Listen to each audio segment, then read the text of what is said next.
자, 35페이지 한번 35페이지 아니구나. 죄송합니다. 자, 여러분 저랑 같이 32페이지 보시죠. 자, 로마자 3번에 권리의 경합이 있습니다.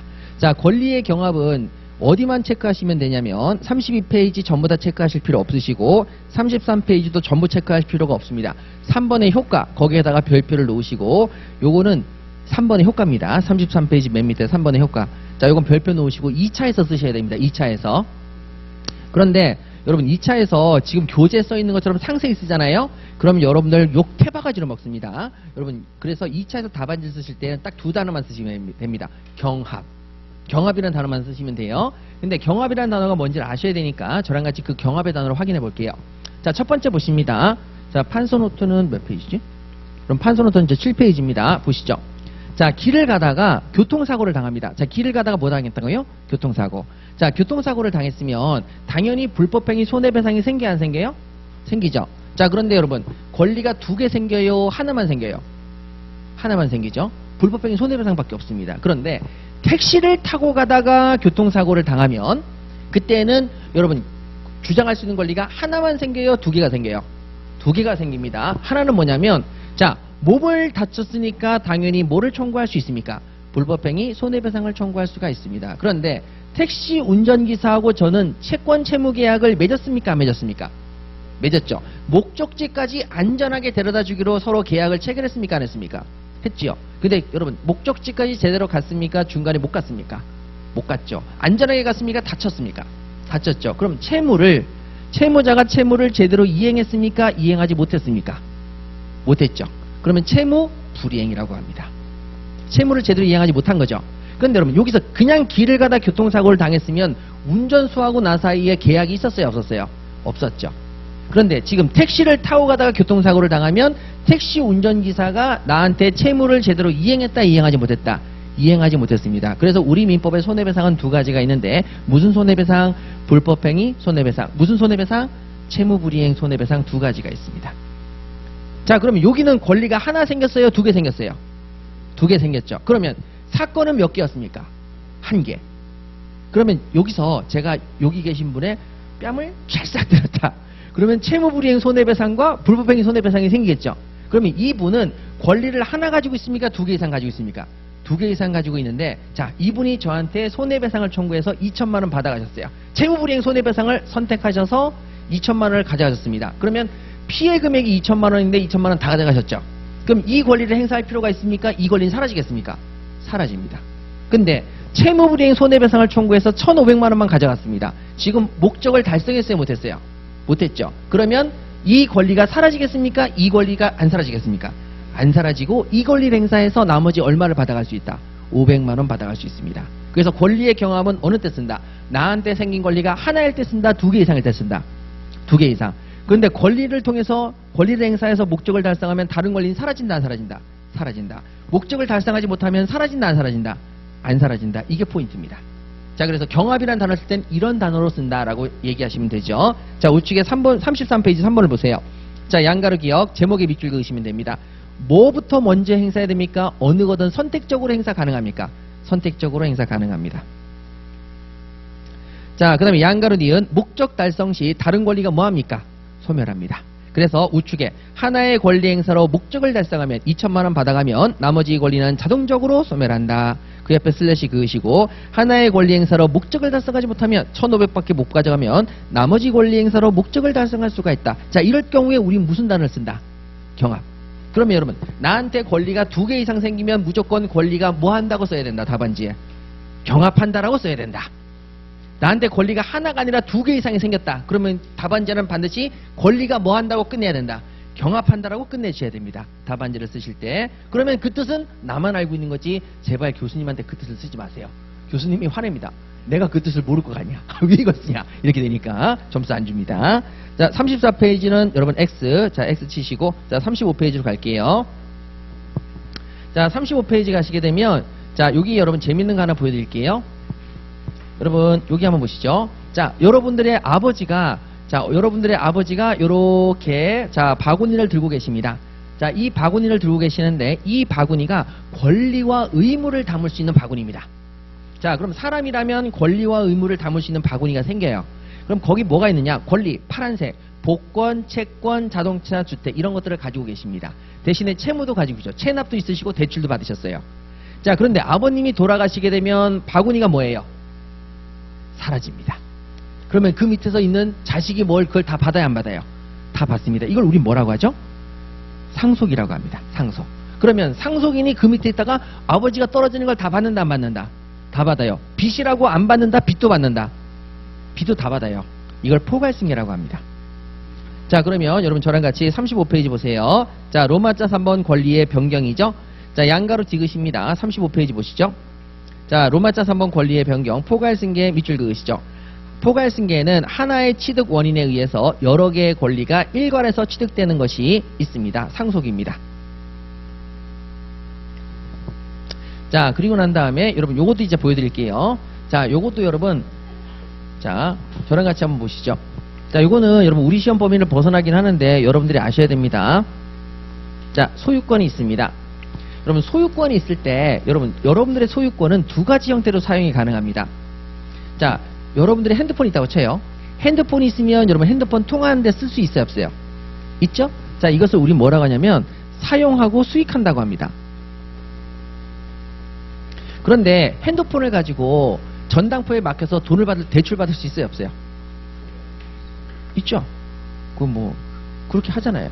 요즘에 애들 보니까 아이패드 이런 거 갖다가 맡기고요. 용돈 좀 타서 데이트하고요. 용돈 받으면 갚고요. 전당포 자주 이용한대요. 애들이 금융감각이라는 게 아주. 자, 그러면 여러분들의 소유권을 가지고 뭘 받을 수 있어요?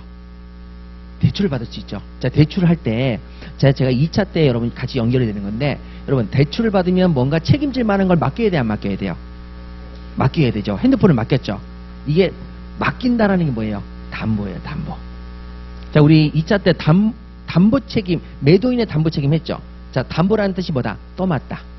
그러면 여러분들의 핸드폰을 가지고 돈을 빌리고 담보로 떠맡기려고 맡길 수 있어요, 없어요? 있어요. 이걸 우리는 담보물건이라고 불러요. 자, 여기를 뭐라고 하냐면 용익물건이라고 불러요. 자, 그럼 여러분들의 소유권은 사용수익할 수도 있고 그 다음에 담보받을 수도 있어요, 없어요? 있죠. 그럼 여러분 부동산을 볼게요. 여러분들의 아파트는 여러분들이 사용수익할 수 있어요, 없어요? 있죠. 그리고 아파트를 담보로 대출받을 수 있어요, 없어요? 자동차도 마찬가지 아니에요? 마찬가지죠? 자, 여러분, 그러면 여러분 보세요. 주민등록증. 자, 여러분 사용수익할 수 있어요, 없어요? 그리고 담보 맡길 수 있어요, 없어요? 술집에서 술 먹고 술값이 없을 때 혹시나 맡겨본 적이 있나? 자, 주민등록증 맡길 수 있어요, 없어요? 옛날에 많이 맡겼어요. 옛날에 많이 맡기고, 저 주민등록증 내일 찾으러 올 테니까 술값 죄송해요, 좀 부족하네요, 이렇게 맡길 수 있어요, 없어요? 있어요. 자, 모든 소유권은 당연히 사용수익할 수 있고 모두 할 수 있다. 맡길 수도 있어요. 맡길 수 있어요. 자, 사용수익도 할 수 있고 모두 할 수 있다? 맡길 수도 있어요. 자, 그러면 여기를 뭐라고 부르냐면 사용수익을 할 수 있는 건 소유권 전체 중에서 일부죠. 그래서 여기를 뭐라고 부르냐면 제한되어 있는 물건이다. 그래서 제한물건이라고 불러요. 그러면 여러분 담보도 마찬가지로 전부겠어요? 제한된 부분이겠어요? 제한이기 때문에 제한물건이라고 불러요. 그럼 소유권은 제한물건들의 완전한 형태 아니에요? 얘는 둘 다 가지고 있죠? 완전 형태 아니에요? 완전 형태입니다. 그래서 이걸 완전물건이라고 불러요. 자, 그런데 여러분 제가 이제 뭘 말씀드리고 싶으냐면, 자, 은행에 가서 대출을 받았어요. 은행에서 대출 받으면 담보를 잡혀야 돼요, 안 잡혀야 돼요? 담보를 잡히죠. 그때 뭘 설정해 주세요? 저당권이에요, 질권이에요? 자, 여러분 은행에서 대출 받으면 담보로, 자, 은행에다가 내 아파트를 담보로 맡겨요. 그럼 은행에서 돈을 빌려준 사람은 당연히 거기다 뭐를 설정해요? 저당권 등기를 합니다. 그 다음에 여러분 내가 살고 있는 집을 남한테 빌려줄 수 있어요, 없어요? 있어요. 전세를 놓을 수 있어요, 없어요? 있죠. 그럼 전세를 해주면 전세권을 해주는 거죠. 자, 그러면 여러분 제가 보세요. 자, A라는 사람이 아파트를 한 채 가지고 있어요. 그러면 A라는 사람은 그 아파트의 소유권자입니다. 그럼 걔는 뭐 할 수도 있어요? 사용수익할 수도 있고 뭐 할 수도 있어요? 담보를 접을 수도 있죠. 그런데 B라는 사람한테 전세를 내줬어요. 자, 그러면 A가 가지고 있는 이 소유권 중에서 어디 부분을 넘겨준 거예요? 용익물권을 누구한테 넘겨줬어요? B한테 넘겨줬죠? 그러면 이제 누가 써요? B가 쓰죠? A가 쓰면 돼야 안 돼요? 아니, A가 집주인으로 전세를 내주고 내 집처럼 들락날락 들락날락 거리면 돼야 안 돼요? 안 되잖아요. 왜? 얘가 가지고 있는 뭐를 넘겨줬기 때문에 사용수익권을 넘겨줬죠. 그러면 이제는 A가 사용수익해야 돼요? B만 사용수익해야 돼요? B만 사용수익해야 되죠? 그럼 A는 들락날락거리면 돼야 안 돼요? 안 되죠. 그럼 무식한 집주인이 이렇게 얘기했죠. 내 집인데 내가 왜 못 왔다 갔다 하냐. 네가 지금 사용수익권을 누구한테 넘겨줬어요? 전세권자에게 넘겨줬으니까 진 쓰면 안 되는 거죠. 대신에 무슨 권은 가지고 있어요? 나머지 무슨 권은 가지고 있어요? 담보물권을 가지고 있죠. 그럼 이 아파트를 담보로 대출받을 수 있어요? 없어요? A가 대출받을 수? 있지요. A가 넘겨준 건 뭐만 넘겨줬으니까? 사용수익권만 넘겨줬으니까. 용의물권만 넘겨줬으니까 여전히 담보물권은 가지고 있죠. 그러면 여전히 은행 가서 대출받을 수 있다 없다? 있다. 이렇게 되는 거예요. 자, 그러면 여러분 이가 가지고 있는 여기에다 저당권 등기를 해주거나 전세권을 놔주면 자신이 가지고 있는 걸 나머지 넘긴 거예요, 안 넘긴 거예요? 넘긴 거. 이것도 승계예요, 승계. 자, 자신이 가지고 있는 뭐를 넘긴 거예요? 소유권 중에서 얘는 뭘 넘겼어요? 용의권을 넘겼고, 여기는 뭘 넘긴 거예요? 담보권을 넘긴 거예요, 담보권을. 그렇죠? 자, 그래서 양가로 니은의 특정 승계를 보세요. 자, 특정 승계. 자, 특정 승계, 개개의 권리가 각각 취득에 의해서 취득되는 것. 자, 그래서 밑줄 그으시면 끝납니다. 자, 뒤를 넘겨볼게요. 그래서 여러분, 가지고 있는 것 중에서 일부를 넘기는 건 무슨 승계? 특정 부분만 넘어간다고 해서 무슨 승계? 특정 승계. 아버지가 죽어서 아버지가 가지고 있는 게 다 넘어오는 걸 뭐라고 한다? 포괄 승계. 그래서 제가 우스갯소리로 그래요. 아빠라고 하는 가족상의 지위를 빼고는 다 넘어와요. 만약에 아빠의 지위까지 넘어오면 엄마를 부를 때 뭐라고 불러야 돼요? 그걸 안 된다는 거죠. 그러니까 가족상의 지위 빼고 나머지는 다 넘어온다, 안 넘어온다? 넘어온다. 이게 포괄승계입니다. 이렇게 정리하시면 되겠어요. 자, 36페이지 됐고요. 자, 37페이지입니다. 자, 37페이지는 여러분 판소노트는 이제 그 8페이지인데 요 우리가 이제 인문특강 때 다 설명을 드렸던 내용이거든요. 자, 넘어갈게요. 9페이지도 여러분 우리가 인문특강에서 말씀드렸기 때문에 넘어가도록 하겠습니다. 자, 그래서 우리 교재는 37페이지 넘기시고요. 38페이지 넘기시고 39, 40까지 교재를 보실 필요는 없습니다. 자, 인문특강하고 프린트물 참조해 주시면 끝나시겠고요. 자, 그럼 다음으로 한번 가보도록 할게요. 자, 이제 41페이지 한번 보시죠. 법률행위의 종류입니다. 법률행위의 종류. 자, 저랑 같이 정리할게요. 자, 법률행위의 종류는 크게 이렇게 세 가지가 있는데요. 그 중에서 자, 로마자 1번에 단독행위하고 계약하고 합동행위 있는데 여러분 합동행위는 절대 시험에 안 나와요. X 치시고. 그 다음에 단독행위하고 계약이 있는데요. 여러분 계약은 우리가 왜 공부해야 되냐면 2차 시험 범위가 계약법이에요. 2차 시험 범위가 계약에 관련되어 있는 부분입니다. 그래서 계약법이기 때문에 반드시 여러분들이 숙지하셔야 되는 거죠. 여러분 계약이 성립하려면 일단 뭐가 있어야 된다? 청약. 두 번째 또 뭐가 있어야 된다? 승낙. 그래서 둘의 의사가 뭐 해야 된다? 합치. 그럼 계약이 뭐 한다? 성립한다. 예, 그래서 청약하고 승낙하고 합치하고 성립한다. 청승합성. 이렇게 해서 이게 계약법 내용입니다. 그래서 2차 때 공부해야 되는 내용이니까 그 정도만 보시고 넘어가시면 끝납니다.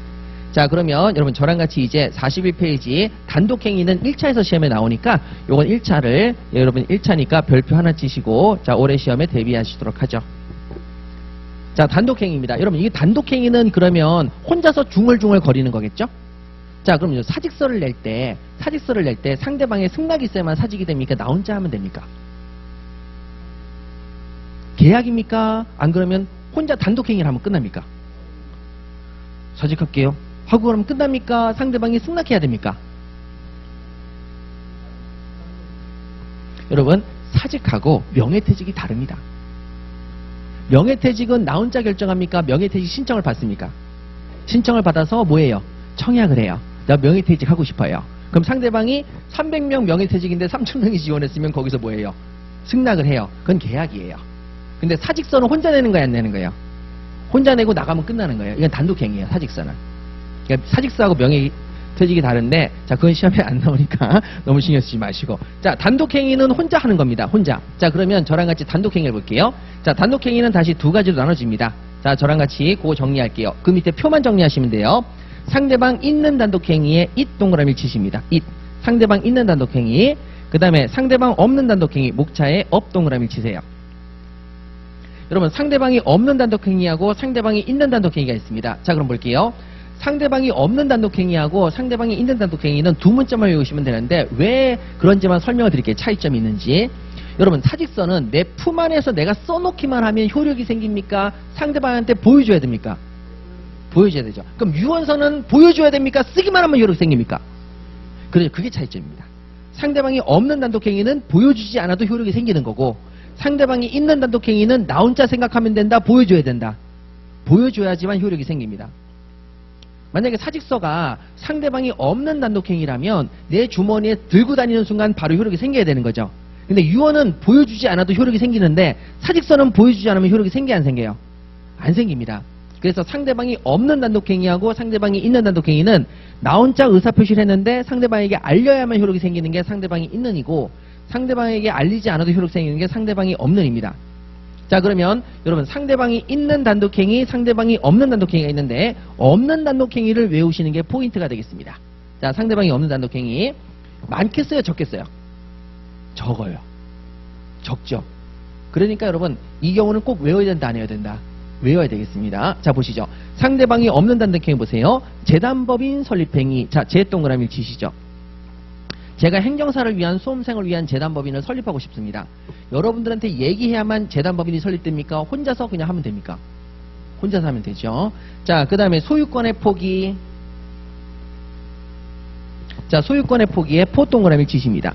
자, 소유권을 포기해 볼게요. 자, 제가 가지고 있는 플레이스테이션, 플스가 있습니다. 플스를 그냥 갖다 버립니다. 그럼 뭐가 되는 거죠? 소유권의 포기죠. 누구한테 알려야만 효력이 생깁니까? 여보, 내 드디어 플스 버렸어. 이렇게 알려야만 효력이 생깁니까? 그냥 갖다 버리면 효력 생깁니까? 갖다 버리면 생기죠. 자, 여러분 주머니에 있는 쓰레기, 이것도 여러분들 소유권입니까? 아닙니까? 소유권이죠. 자, 이거를 길거리에 버리면서 경찰관한테 가서 버렸어요, 제가. 이렇게 해야만 효력이 생깁니까? 버리는 순간 효력 생깁니까? 버리는 순간. 예, 상대방이 없어야 됩니다. 상대방이 없는 단독행위. 자, 상속의 승인 포기. 자, 상속의 승인 포기엔 상동그라미를 치시죠. 누구한테 의사표시를 할 겁니까? 아빠 나 상속할게요. 아빠 돌아가셨다니까? 여러분 상대방이 원래 있습니까? 없습니까? 없습니다. 자, 다음에 유언. 유언의 유 동그라미를 치십니다. 여러분 유언은 혼자 쓰면 효력이 생긴다, 안 생긴다? 생깁니다. 자, 상대방이 있는 단독행위 갈게요. 여러분 굉장히 좋은 단어 보입니다. 형성권. 성 동그라미를 치십니다. 여러분 형성권은 무조건 일방의 의사표시력 생겨 안 생겨요? 생기죠. 자, 그럼 보세요. 나 요번에 생리휴가요 라고 하면 바로 효력 생겨 안 생겨요? 상대방의 승낙을 얻어야 돼요? 아닌 거죠. 그쵸? 상대방한테는 알려줘야 안 알려줘요? 알려는 줘야 되죠. 생리휴가 가야 돼요 라고 알려는 줘야 되죠. 근데 바로 그럼 효력 생겨 안 생겨요? 생기죠. 그래서 바로 형성권, 상대방이 있는 단독행위입니다. 자, 형성권이 그럼 뭐가 있냐? 동치추의 최고, 면상, 담완결, 물매수, 물매수. 이렇게 두 문자를 따서 외우시면 되겠어요. 여러분 제가 외우면 여러분들은 무조건 외워야 된다는 겁니다. 아셨죠? 자, 그러면 자 우리 두 문자를 갈게요.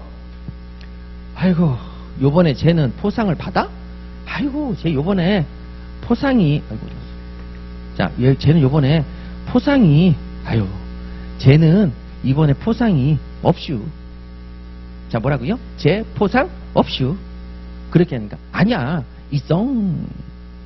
자 이렇게 자 제 포상 없슈 이성 이렇게 해서 두 문자를 따서 외우시고요. 자 여기는 동치추의 최고 면상 담완결 물매수 물매수 이렇게 해서 두 문자를 따서 기억하시면 되죠.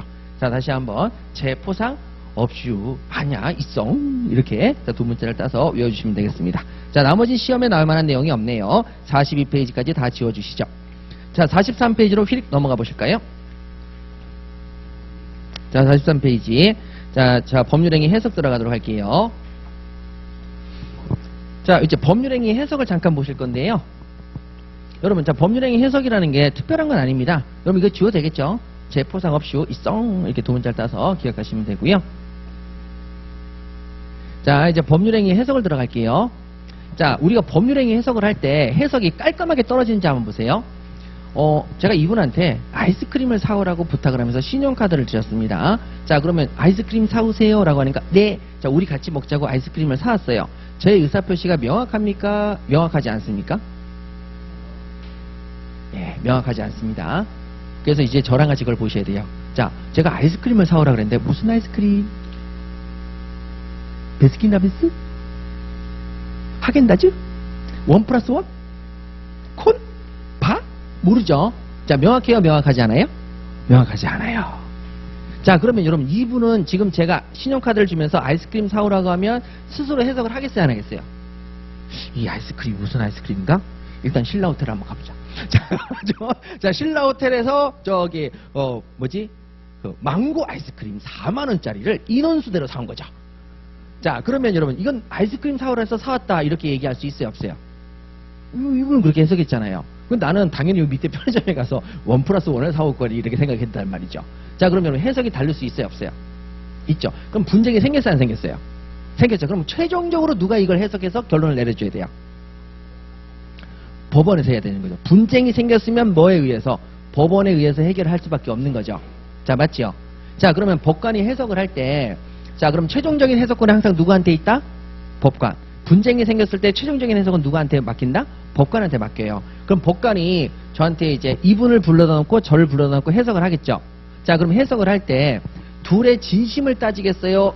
아이스크림이라고 하는 객관적인 의사를 가지고 따지겠어요?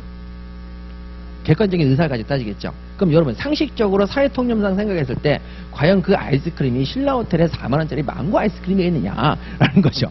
그러겠어요, 안 그러겠어요? 안 그렇다, 이렇게 해석을 하겠죠. 그러면 자, 이 사람의 마음은 신라호텔, 저는 1+1, 서로 마음이 같겠어요, 다르겠어요? 달라요. 서로 의사가 다르겠죠. 그렇죠? 그랬을 때 법관은 당연히 그냥 일반적인 상식의 범위 내에서 문자가 주어지는 의미죠. 예를 들어서 데이트다 그러면 망고 아이스크림이 될 수도 있어요. 근데 그게 아니라 학원에서 강의하다가 아이스크림 사주겠다 그러면 신라호텔까지 갈 시간이 어디 있어요? 그렇죠? 예, 그렇게 그러니까 여러분 일반적인 해석을 해야 되겠죠. 그러면 해석을 할 때 어떻게 해석하냐면 모든 법관들은 어떻게 해석하느냐? 여러분 저랑 같이 볼게요. 자, 43페이지 보세요. 자, 거기 법률행위 해석인데, 자, 의의는 보실 필요가 있어요. 그냥 가볍게 저랑 같이 읽을게요. 법률행위 해석이란 법원의 해석을 통해서 법률행위 내용의 의미를 확정하는 것을 말한다. 아이스크림 사오라고, 강의 중에 아이스크림 사오라고 했을 때 어떤 아이스크림인지 내용의 의미를 확정하는 게 법률행위 해석입니다. 그럼 법률행위는 여러분 뭐를 요소로 하죠?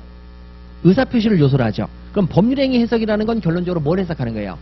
의사표시를 해석하는 겁니다. 아이스크림이라는 의사표시를 해석하는 거죠. 법률행위 해석, 아이스크림이라는 의사표시 해석. 자, 확정하는 것을 말합니다. 자, 그럼 2번에 해석의 주체적. 자, 밑줄 그으세요. 법률행위 해석은 최종적으로 누구에 의한다? 법원에 의합니다. 법원에 의해서 행해진다. 법원 동그라미를 치세요. 가정법원, 고등법원에 법원에 의해서 행하여지는 거죠. 자, 그런데 여러분 문장 속에 이런 단어가 나올 수 있잖아요. 매매계약서에 계약사항에 대한 이의가 생겼을 때 매도인의 해석에 따르겠다라는 조항이 있어요. 이 조항대로 가야 되겠어요? 법원에 맡겨야 되겠어요? 법원이죠. 법원이 화냅니다. 니들이 뭔데 해석을 해? 이렇게 되는 거죠. 법원의 법률행위 해석권을 구속하는 조항이라고 볼 수 없다. 밑줄 그으셔서 법원이 최종적인 해석권자다. 다시 한번 확인해 주시고요. 자, 로마자 1번에 제목에 밑줄 그으세요. 자연적 해석 밑줄 그으시고 2번에 규범적 해석 밑줄 그으십니다. 자, 그러면 여러분 해석을 할 때 자연적 해석은 뭐냐? 여러분 그 밑에 가시죠. 표현된 문자나 언어의 의미에 구속되지 않고 밑줄 그으세요. 표의자의 실제 의사를 밝히는 해석 방법이다. 됐죠? 요게 이제 자연적 해석이랍니다. 그러면 여러분 실제 의사니까 이 사람은 신라호텔, 자, 저는 1+1 이렇게 해석하는 거죠. 자, 그런데 그게 아니라 2번 규범적 해석을 보세요. 당사자가 그 표시행위에 부여된 객관적 의미를 명백하게 확정하는 것입니다. 자, 객관적 의미, 표시행위에 부여된 표시된 말에 객관적 의미를 확정하는 거고요. 내심의 의사가 어떠한지는 관계가 없습니다. 자, 그러면 실제로 있었던 일을 말씀드릴게요. 자, 저희 장모님께서 대교를 넘어가다가 차가 퍼졌습니다. 그럼 차가 멈춘 거죠. 너무 놀라서 자기가 늘 다니던 공업사에다 전화를 했습니다. 야, 차가 멈췄다. 지금 빨리 조치를 취해달라고 했어요. 그래서 그 공업사에서 레카가 와서 차를 가져갔습니다. 자, 그러면 그리고 난 다음에 자동차를 수리를 했어요. 수리비 300만 원을 요구합니다. 근데 장모님은 얘기죠. 조치를 취해달라고 그랬지 누가 수리를 해달라고 그랬냐? 폐차시켜버릴 거다. 이렇게 얘기를 하시고 공업사에서는 아니 조치를 취해달라고 했으니까 나는 수리까지 마친 거다. 이렇게 서로 붙은 거예요. 자, 그러면 여러분 당사자의 실제 자연적 해석을 통해서 진짜 의사를 따져야 되겠어요? 판사님은 진짜 의사를 볼 수가 없어요. 볼 수가 없죠. 그러니까 공업사에서는 실제적으로 이게 그냥 저기 이쪽으로 맡겨달라는 얘기고 수리를 맡긴 건 아니지만 이기에 수리까지 해서 돈을 뜯어 먹어야 되겠다 이렇게 생각할 수도 있는 거고 실제 의사가 어떤지 모르죠. 진짜 우리한테 맡겼으니까 수리까지 요구한 거라서 수리를 해야 되겠다 이렇게 생각할 수도 있는 거고, 그 장모님의 진짜 생각도 모르는 거죠. 그러니까 판사님은 모든 판결을 할 때 실제 의사를 따져야 되겠어요? 표시된 객관적인 의미를 따져야 되겠어요? 표시된 객관적 의미. 그래서 이제 그거 가지고 서로 붙었어요. 저희 장모님은 내가 언제 수리까지 요구했냐? 난 패자시킬 생각인데. 그럴 때만 요구, 아니 우리한테 조치를 취했으면 당연히 수리까지 요구하는 거지. 이렇게 서로 붙었단 말이에요. 그래서 장모님이 싸우는데 이제 저한테 오신 거죠. 어떻게 해야 되냐가 아니요. 무조건 소송해. 서로 이제 감정이 그게 달한 거예요. 예, 그래가지고 여러분 이게, 자 그럼 봅시다. 이기겠어요, 지겠어요?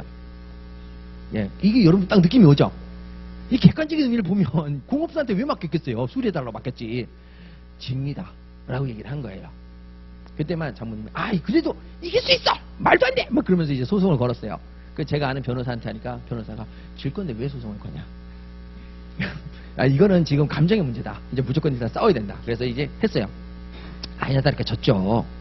왜 질 수밖에 없냐면 그쪽에서는 모든 서류나 증거가 있잖아요. 근데 우리 쪽은 말한 것밖에 없잖아요. 그리고 거긴 공업사고.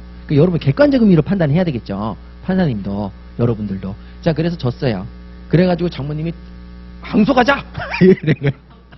대법원까지 갈 그런 마음인 거예요. 그래서 내가 변호사님이 저희 이제 선배형인데 야 그냥 공짜로 해줄게. 그렇게 된 거예요. 어차피 또 지니까 공짜로 해줄게. 이렇게 된 거예요. 그래서 내가 장모님한테 가서 다른 얘기 안 했어요. 그냥 제가 합의 볼게요. 그때만 그럼 그래라. 자, 제가 합의 본다는 건 돈을 누가 낸다는 거예요. 그걸 얘기가 싫었던 거죠. 그냥. 그래서 제가 합의 볼게요. 왜 갔어요. 그러니까 거기 아저씨도 이제 감정이 그게 들어 상한 거예요. 뭐라고 하냐? 아유, 그게 말이 되냐고. 지금 우리가 거래한 지가 얼만데 뭐 이런 걸 가지고 소송을 걸고 그러냐고 막 하는 거예요. 그래서 너 이상한 사람이라고 막. 그래서 제가 그랬어요. 그 돈은 드릴 테니까 인격 모독을 하지 마시고. 자, 그렇게 해서 끝났어요. 자, 그러면 여러분 우리가 생각했을 때에도 자연적 해석을 가는 게 원칙이겠어요? 객관적 해석을 규범적 해석을 가는 게 원칙이겠어요? 그렇죠. 판사님도 똑같은 거예요. 자, 그래서 다음 페이지 넘겨보세요. 자, 보충적 해석은 시험에 안 나오니까 S지시고, 자, 해석의 순서입니다. 자, 의 보시죠. 자, 의의 두 번째 줄 밑줄 그으세요. 판례는 규범적 해석부터 해야 된다는 것이 주류적 입장이고요. 그 다음에 옆에 슬래시 그으시고 예외적으로 자연적 해석부터 해야 된다고 판시한 사례도 있습니다. 자, 그럼 여러분 시험이 규범적 해석이 시험에 나오겠어요? 자연적 해석이 나오겠어요? 그렇죠. 예외적인 게 나오겠죠. 그래서 그 밑에 있는 건 다 시험에 안 나와요. 44페이지 지우시고 45페이지도 지우시고 점프해서 넘어가세요.